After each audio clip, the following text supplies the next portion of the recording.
nadadala ng mga kalamidad. Oklahoma, nadali na naman. Dalawang beses. Huh?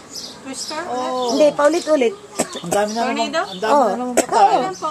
Dito lang, recently. Ang dami na naman patay. Kahapon yata. Kaya nga sabi ko, huwag mong tanungin ng Diyos. Ang tanongin natin ang sarili natin.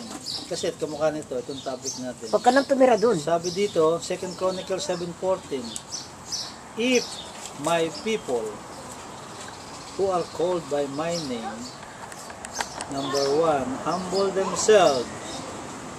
Number 2, pray.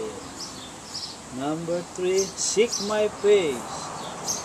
And number 4, and turn from their wicked ways.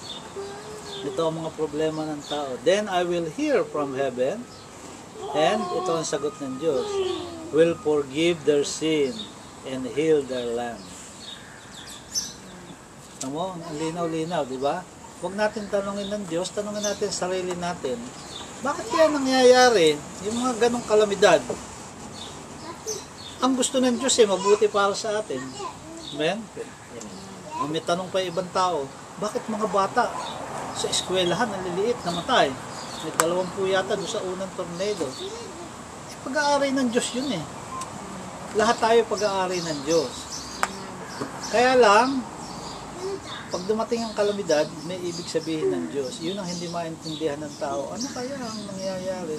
Eh sabi dito if my people, kinakailangan, kaya tinawag ng Diyos na if my people, kung hindi ka anak ng Diyos, talagang puro problema, kalamidad ang dadating sa buhay mo. At kung anak ka naman, sabi ng Diyos, if my people, sabi dito, ano ibig sabihin ng if my people?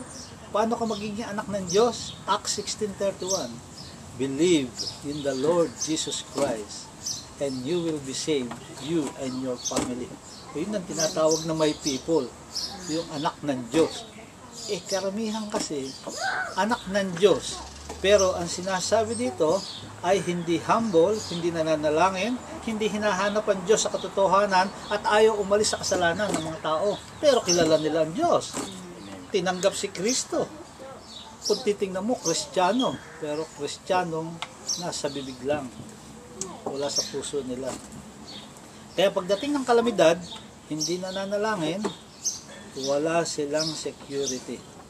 Kung hindi ka nananalangin para sa pamilya mo, ang kalamidad, ang problema, ang lahat nakaikot la sa atin. Inuulit-ulit natin. Kung wala ang Diyos sa iyo, makakapenetrate ang diablo. Totoo yun. Kasi biblical.